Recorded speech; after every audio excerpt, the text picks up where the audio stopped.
schools. He's buried Congressional Cemetery in Washington, D.C., which is just down the road a little bit from the Capitol building.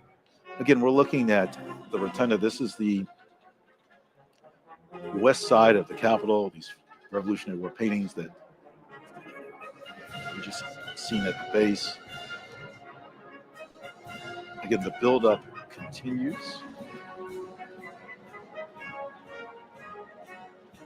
Yeah, I'd like to know how many students are streaming in.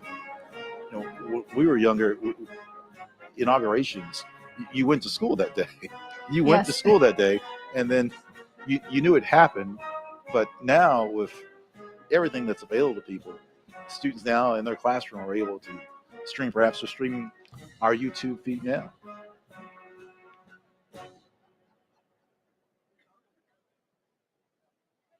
I think that's important. A lot of what we do is teach young people, and inaugurations is more than a teachable moment. So I think Franklin Graham has arrived. Oh, and he's going to be doing one of the Prayers. the prayers during the ceremony. His father, Reverend William Franklin Graham, Billy Graham's statue was unveiled May 17th of last year. That statue is placed in the crypt. His wife, Ruth, is behind his left shoe. Yeah, That's speaking of ceremonies in the rotunda. Reverend Billy Graham. oh, there we go. There There's he is. Franklin Graham. Mhm. Oh, and there's I believe that's Cardinal Dolan next to him from Who- New York. He's on the program. hmm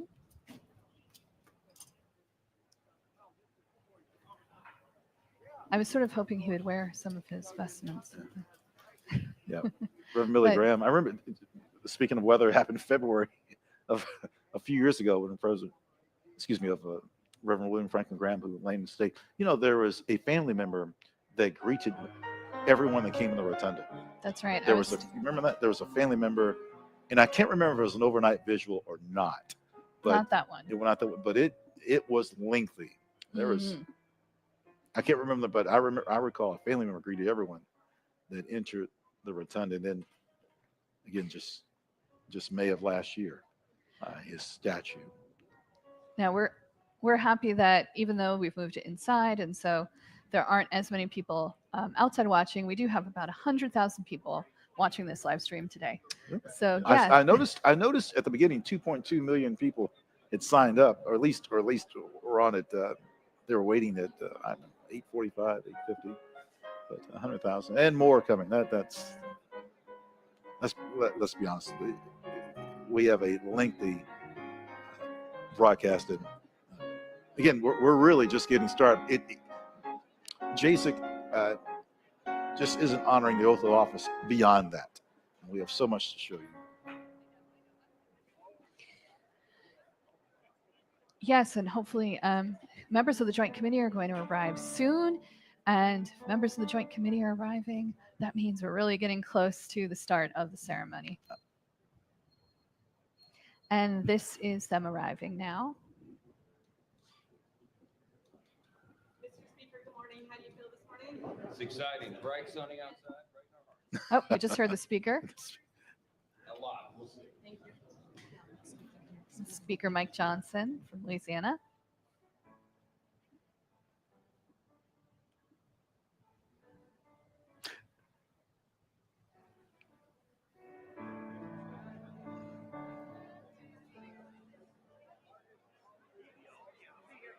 This isn't a trivia question, but I'm going to give one. Okay. The second coldest inauguration. The second coldest. We know the coldest. Everyone knows the second coldest. So I'm just going to throw out. I think I know it. You do. hmm Is it Ulysses S. Grant? Yes, it is. Can't fool it. Yes. 20 degrees. In the morning, it was 4 degrees. Yeah. Ouch. How do you feel this morning? No interview. Thank you, sir. We're hearing some of the audio from the people who are coming in. The speaker's office is close by. We should mention that the speaker's office is just off the side of the house side of the rotunda. That hasn't always been the speaker's office. It's been on our beloved East Front lobby. Mhm. Matter of fact, it was under Speaker Newt Gingrich that the Speaker's office moved to its present location. Uh-huh. What's your message today? Thank you. How quickly are we filling up? I know you said it was going to happen. Well, much sooner than I thought. Well, there are 535 members of Congress, right? So everyone gets a seat today. Plus Well, there you mentioned plus cabinet members, cabinet members. chairman, joint chiefs of staff. Yeah. Our boss has a seat someplace. I'm looking for Mr. Austin. He's probably work it up until the very second.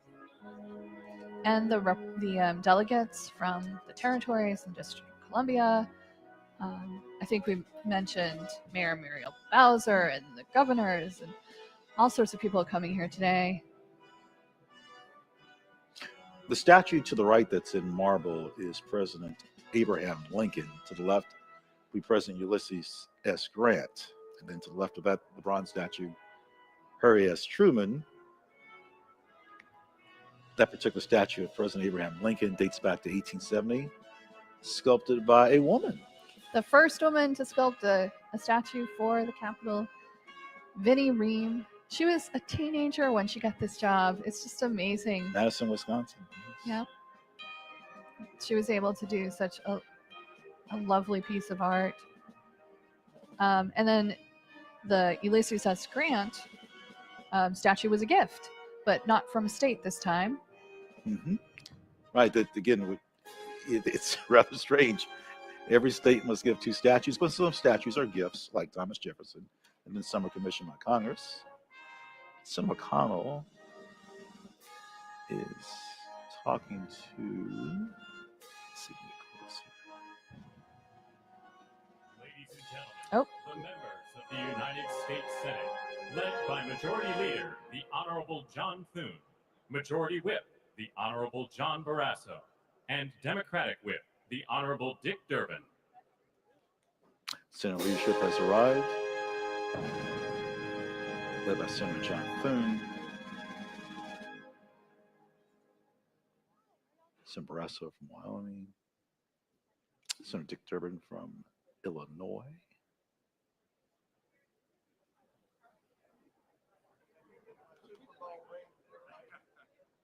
Yes, everyone just taking their seats. Getting back to the Lincoln statue about Vinnie Ream, she's a wonderful story. She's buried in Arlington National Cemetery. She married an Air Force officer, the last name of Hoxie, H-O-X-I-E. You may not pronounce his name, just. Oh, I think I just saw Senator Booker. Cory Booker from New Jersey. Yep. He's got the blue tie on. I think that's him. Senator John Cornyn. Yeah, Senator John Cornyn with the noticeable silver hair. It's white. Red tie. Yeah, this is more of the Senate coming in to take their seats. I see Senator from Pennsylvania. Oh, Elizabeth Warren. Peterson. She's wearing Yeah. purple today. Oh, I see her. Yep. Senator Fetterman is in shorts. That's my first oh my moment. I'll leave it at that. He's wearing a black hoodie. Okay.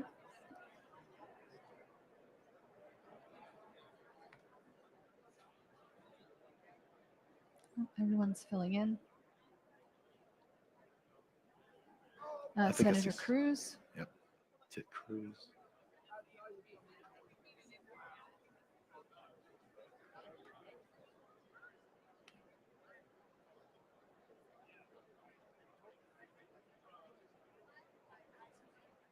Don't worry, friends of the house. We will be, when they file in, just trust us. Yeah, some of them have already come in, but we'll pick them out as well.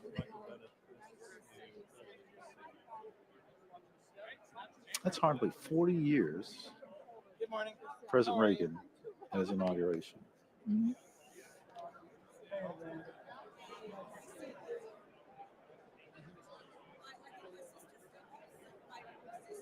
I'm told by former tour guides and just Washingtonians that was a cold, cold day.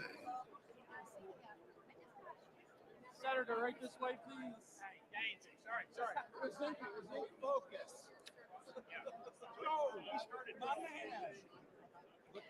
We just found out that the presidential motorcade has left the White House.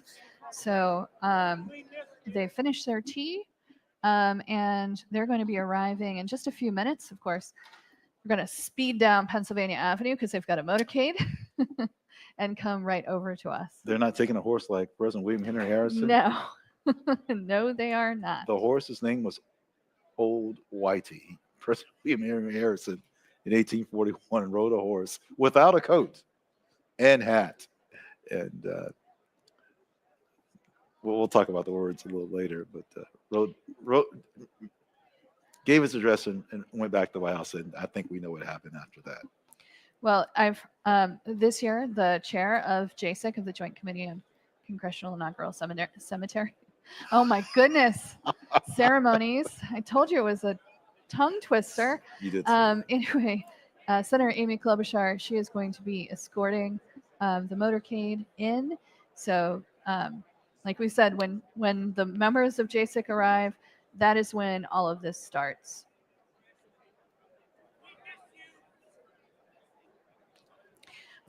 Which president do you think was the first to arrive by car, by automobile? By automobile.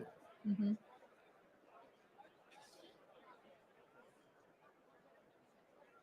I'll give you a few. Was it Wilson, Thomas Woodrow Wilson, okay. Harding, Warren G. Harding, Hoover, Herbert Clark Hoover from Russ Branch, Iowa, or Teddy Roosevelt? Why do I think Theodore Roosevelt would have rode a horse? Well, I mean, that is the image we have of Theodore Roosevelt, right? I'm going to say Theodore Roosevelt. It's actually Warren G. Harding.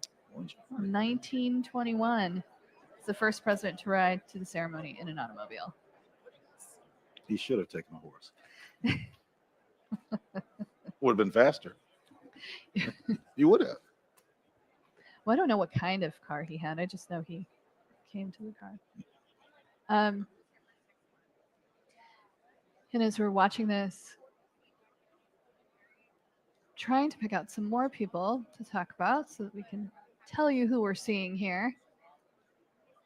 It's a lot of blue suits this year. I was watching your commentary from the last inauguration. I remember that Janet said a lot of the ladies wore teal. This time it's definitely navy blue. It seems to be, yes.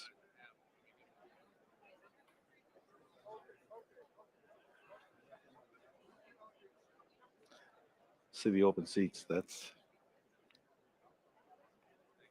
That'll be when we start the ceremony.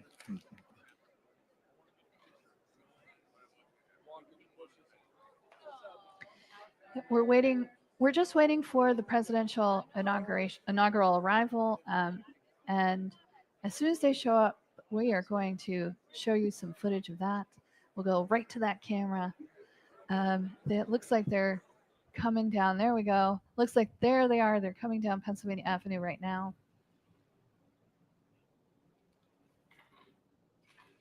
On their way. You know, Thomas Jefferson walked to and from his inauguration. His boarding house was the modern day Longworth building. And at that time, when he was inaugurated, the room was the Senate chamber, which is a stunning room. Please visit us, and hopefully you'll be able to see the room. And you mentioned not his first, but the second inauguration.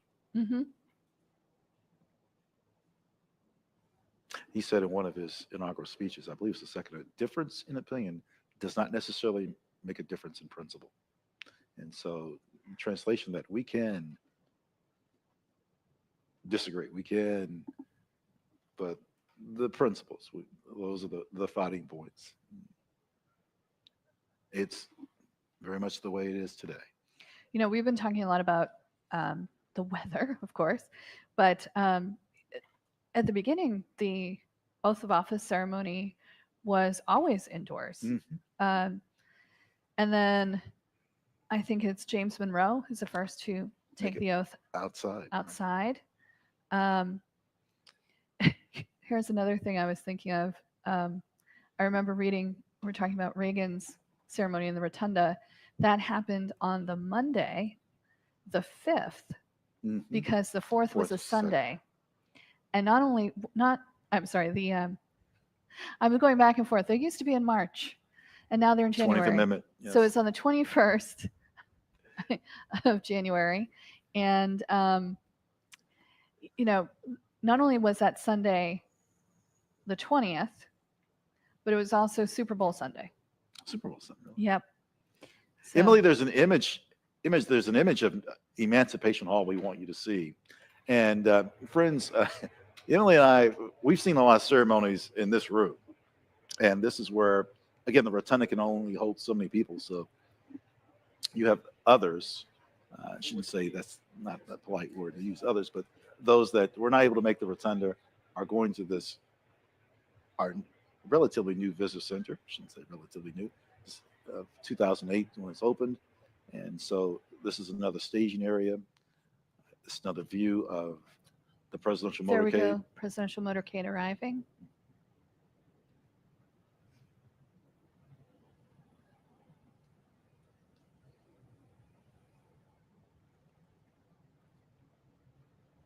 Again, coming in on the east front.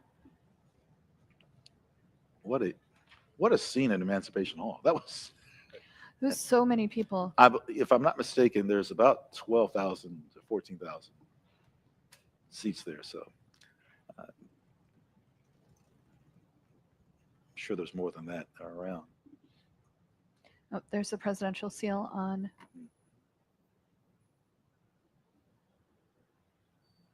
the car, so everyone's coming in.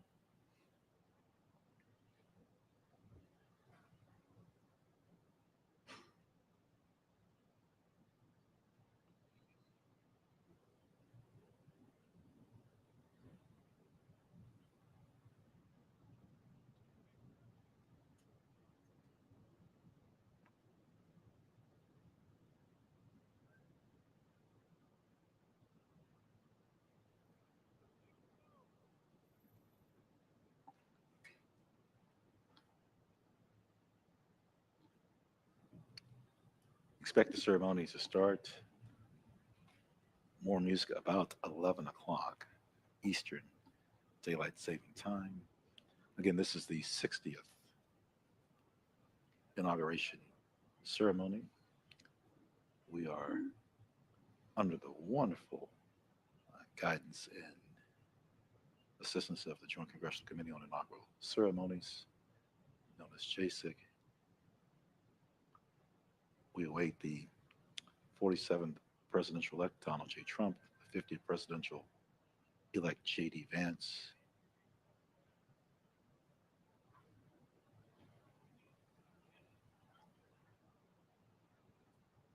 Again, this is the Senate side. We call this the carriage door.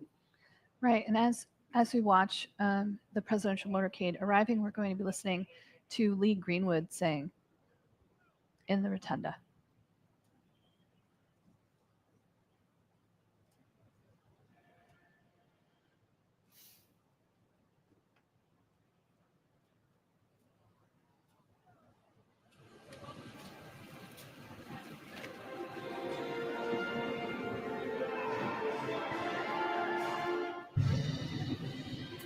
J.D. Vance and his wife Usha are walking in right now.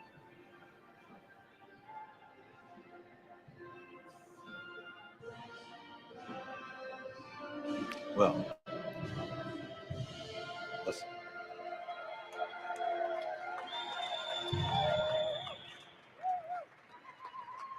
Lee Greenwood just finished his rendition of Proud to be American as he exits to the left.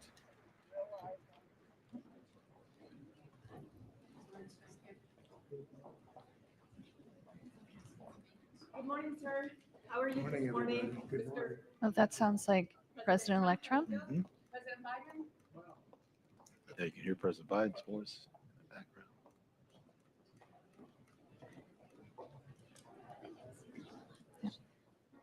President Biden sworn in 78 years of age. President Donald J. Trump shortly will be sworn in 78 years of age.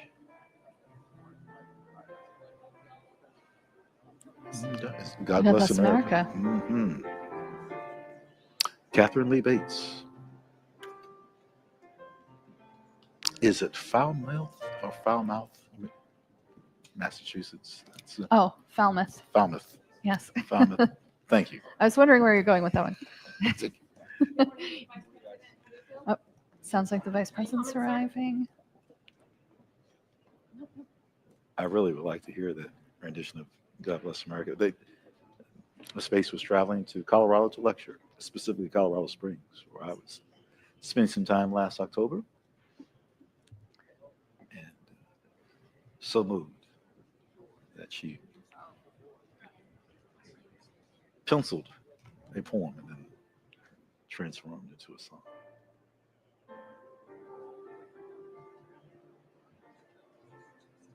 Hope you're enjoying our time with us. Thank you so much for those of you who've been with us since 8:55 Eastern Time. Yes, we're just waiting for everyone to arrive right now. I'd like to know what type of piano that is. Tell you what, the next break I might just go down there and find out what type. What if it's Kindle? I played piano when I was 11 years of age, and obviously I chose another career. Ladies and gentlemen, Oh, Okay. Here we the go. President-elect's cabinet and cabinet-level designees.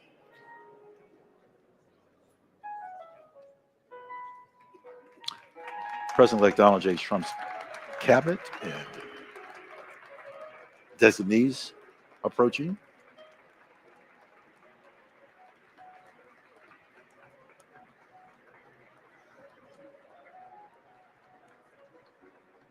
The president's cabinet is appointed by the president, but the Senate has a role in this. They confirm the appointments. It's showing the relationship between the legislative branch and the executive branch.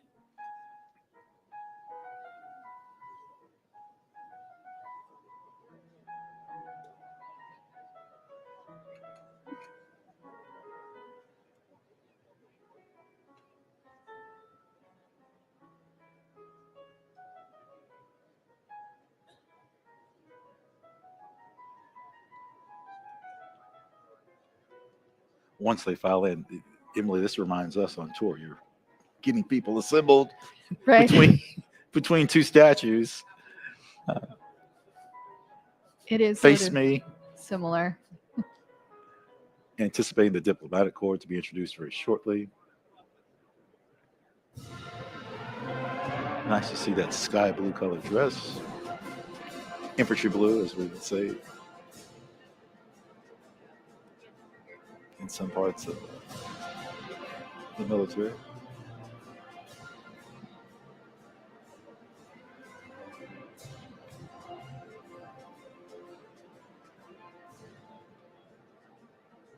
I just know someone with a cowboy hat on.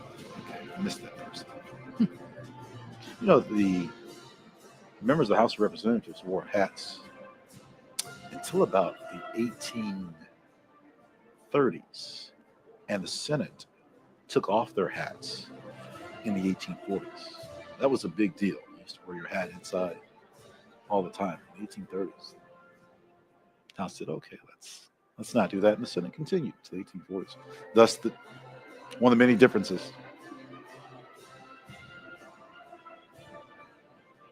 Yeah, the Senate and the House, they have their own rules for how they go about their proceedings, and those change with each new Congress. Or they can change. They don't have to, but they can. Again,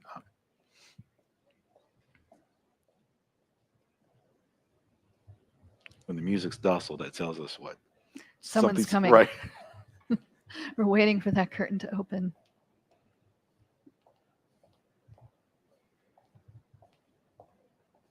The announcer is from the military district of Washington, and wonderful voice. Don't know the person's name.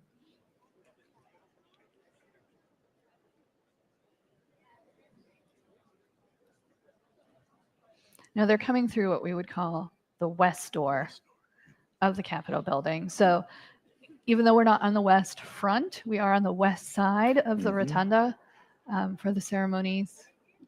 Today, that's where everyone's sitting who's part of the ceremony. The next time the drapes are separated, parted, notice the flag that's there. That was placed there when President Ronald Wilson Reagan reigned in state. And someone thought it was a good idea, and they left it. They left it there. The flag hasn't always been there.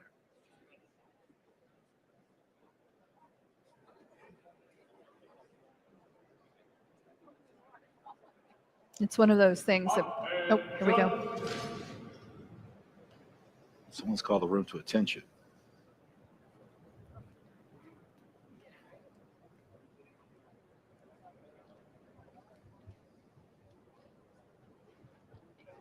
We're just waiting to see who's coming in.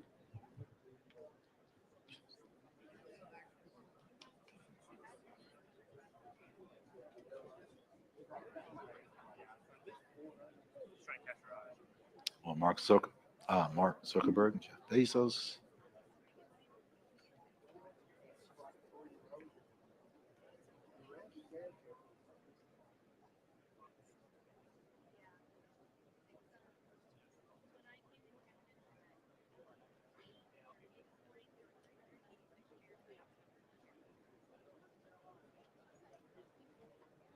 No shortage of people in that room. That is.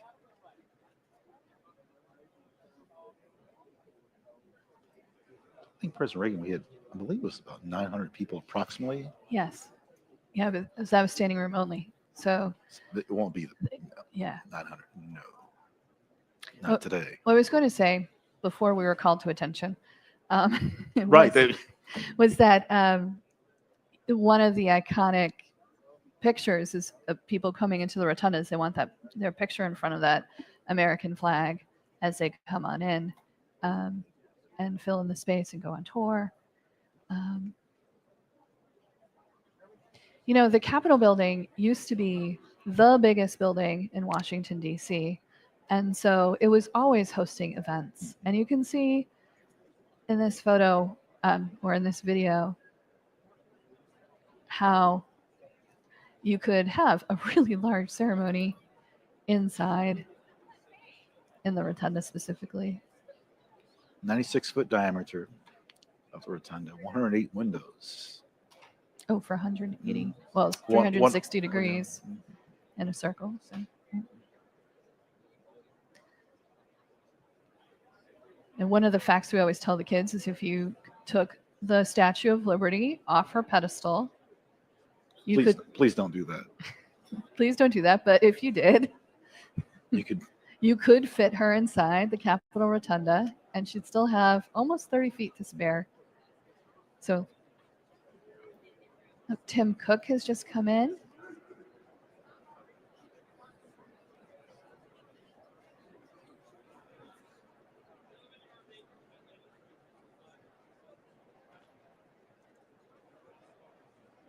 Few options when you come in. Go where you're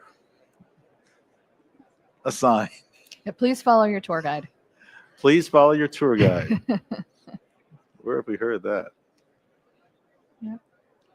Speaking of tours, are we touring tomorrow? We shall see. The Capitol is closed on holidays such as Thanksgiving, Christmas, New Year's. However, we would have been open today on this day in which Martin Luther King Jr. Right. If it wasn't Inauguration Day. Correct. We would have been. In other words, we'll be open President's holiday, Right. the third Monday of February. We're open Memorial Day, 4th of July. Mm-hmm. Please check our website, visitthecapitol.gov, to see about operations for tomorrow.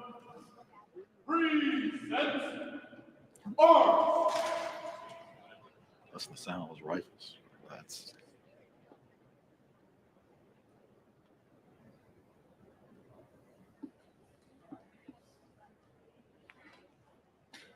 It is approaching 11 o'clock a.m. Eastern Standard Time. I'm Ron Jackson.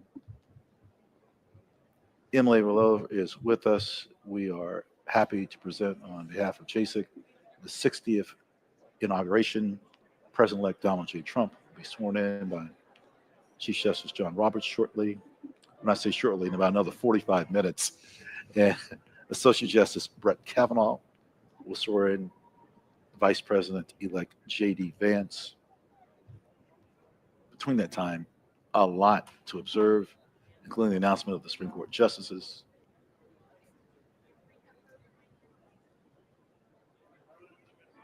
We have the luncheon that we're going to feature in National Statuary Hall, the There's- Old House Chamber, the signing room, In the president's room. President's room. There's a lot. There's more than that. And we're going to be with you for it all. Thanks. We've been 2 hours just like that.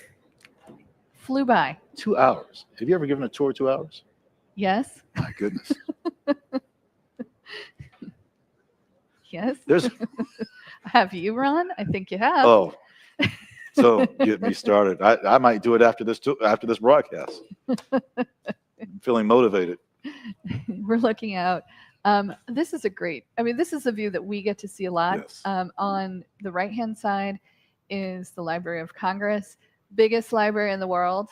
And then on the other side, third branch of government, the Supreme Court. Now, the Supreme Court used to be in the Capitol building all the way until 1935. That's hard to believe. In just another 11 years will be the 100th anniversary of the modern day Supreme Court. You're going to hear the name President William Howard Taft a lot. A lot. Case Gilbert, the architect. You're going to hear that name a lot. Speaking of President Taft, I think you mentioned this earlier about weather with President Taft in 1909. 9.8 inches. Yeah, they had a big blizzard, and so they had to move everything indoors. Yeah. But the Supreme Court being sharing space with the Senate for so long, it seems unbelievable today. But now they have their own building. Emily, we're having a moment here in which we're about to observe the departure.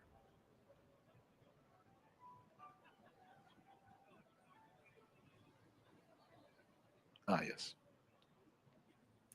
Well, right. The setup for the departure is going on at the moment. So you see Marine One. Right. Yep. So that is. There was a question as to whether or not the weather would be good enough today for Marine One to take off, but it has been cleared. So we're happy that it's there. And it sounds like we're taking our seats in the rotunda. I heard. It's that time, 11 o'clock. That's ceremony. That piano player, I hope that person, I'd like to know that person's name again. Acknowledge me.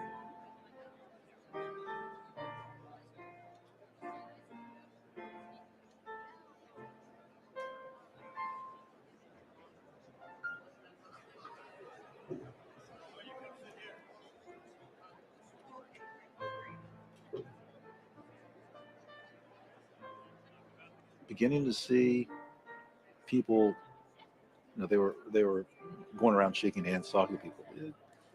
The seriousness of the moment is. Ladies and gentlemen, at this time, please be seated. Oh, this is a wonderful one. Lovely. Mm-hmm. Nice touch.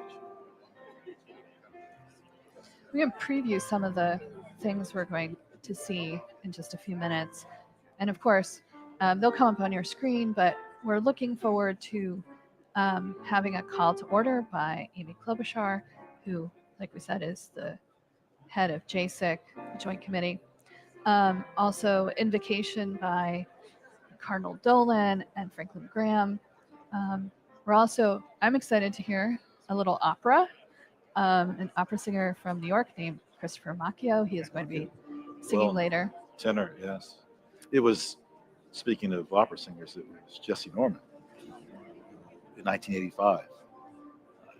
Graced the Rotunda. Yep, and then country music star Carrie Underwood will be singing America the Beautiful. So lots of pomp and circumstance. It's a very important event for America, but also a lot of great music. I liked our last shot from the East Front. It was showing the preparation for the departure. Again, this is just so many pieces that come together. Oh, there we go. Yep. Yeah, that's a ceremony. That is a formal ceremony of the vice president and, excuse me, the president will, President Biden, Dr. Jill Biden will depart. Yeah. We'll talk about this later, but 50 years of service, that's something to reflect Celebrate. on. Mhm. Yep, absolutely. And I'm just drawn to the Library of Congress in the background. But I'm heard that the Supreme Court is going to be arriving shortly. They have such a long trek from across the street to come to the Capitol building. Oh, they didn't walk, but it's long, lengthy. They didn't walk, but it is, you're right. Yeah. Of course, we have the old Supreme Court. We were talking about that a little bit earlier on the first floor on the Senate side of the building. We get to go in there quite a bit. So many rooms. It's such a wonderful building. We'll talk about visiting again a little later. Right. Okay, here we go.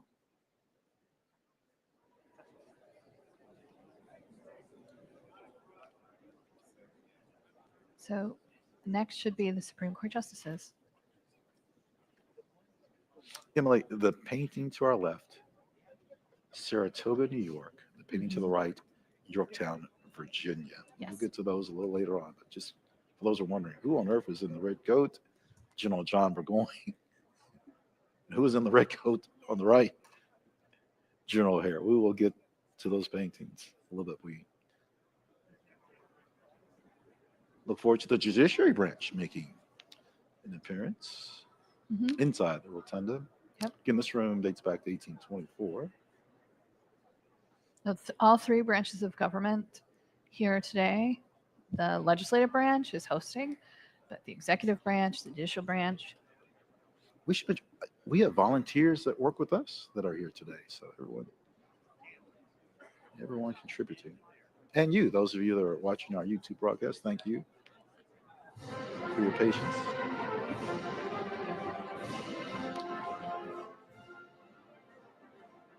Music playing, that means just give it a second or two, right?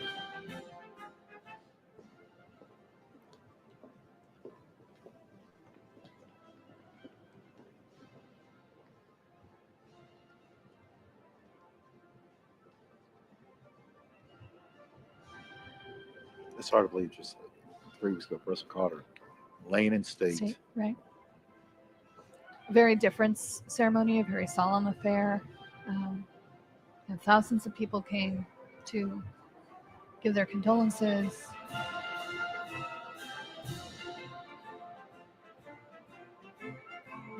And today we're celebrating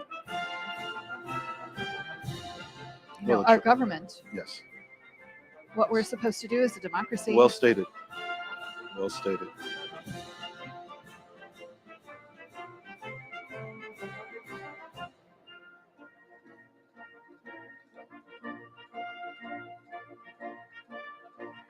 The thing is, I'm watching this about how here, we're on the East Coast, we're in Washington, D.C., but people came from literally all over the country to be here today.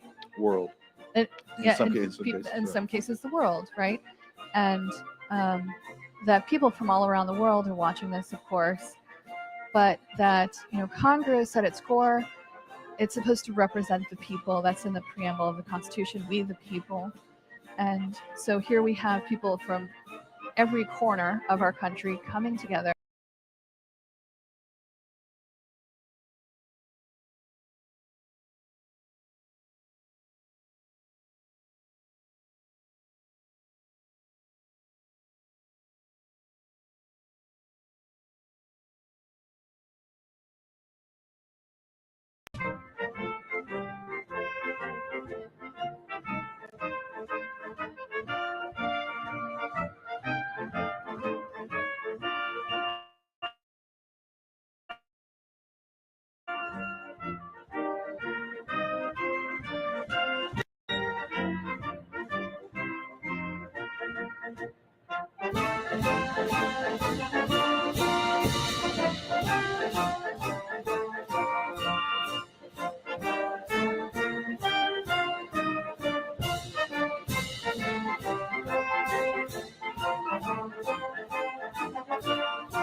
Ladies and gentlemen, former Vice Presidents, the Honorable Dan Quayle, accompanied by Mrs. Marilyn Quayle, and the Honorable Michael Pence.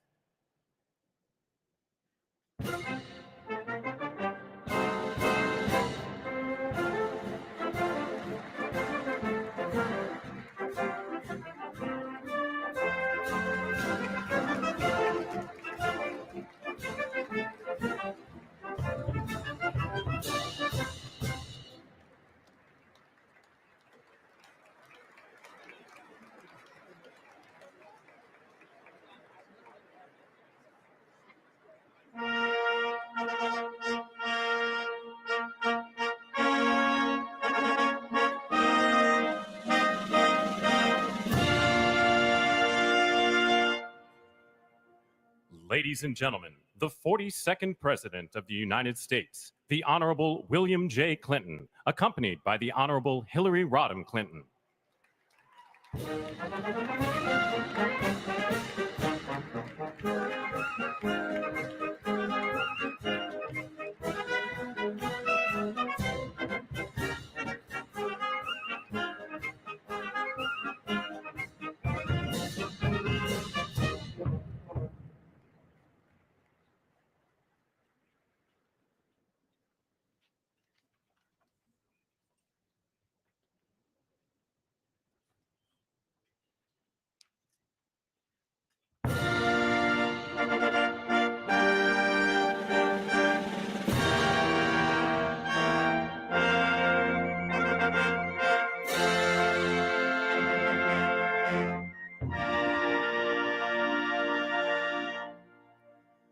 Ladies and gentlemen, the 43rd President of the United States, the Honorable George W. Bush, accompanied by Mrs. Laura Bush.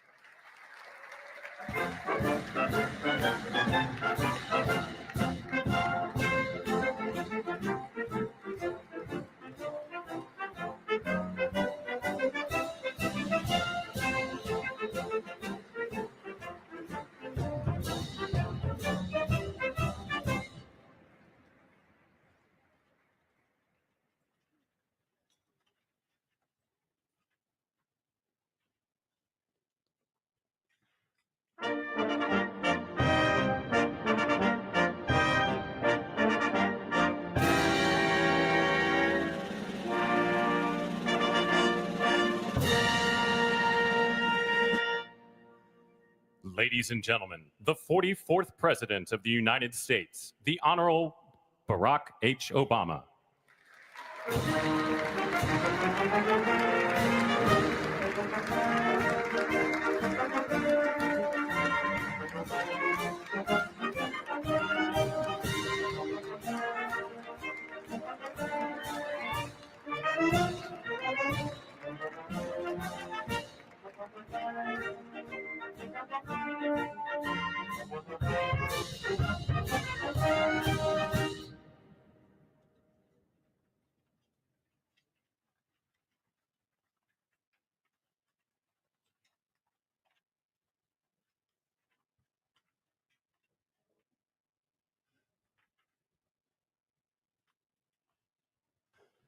Ladies and gentlemen, the Chief Justice of the United States, the Honorable John G. Roberts, Jr., and the Associate Justices of the Supreme Court of the United States.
Tiffany Trump and Barron Trump.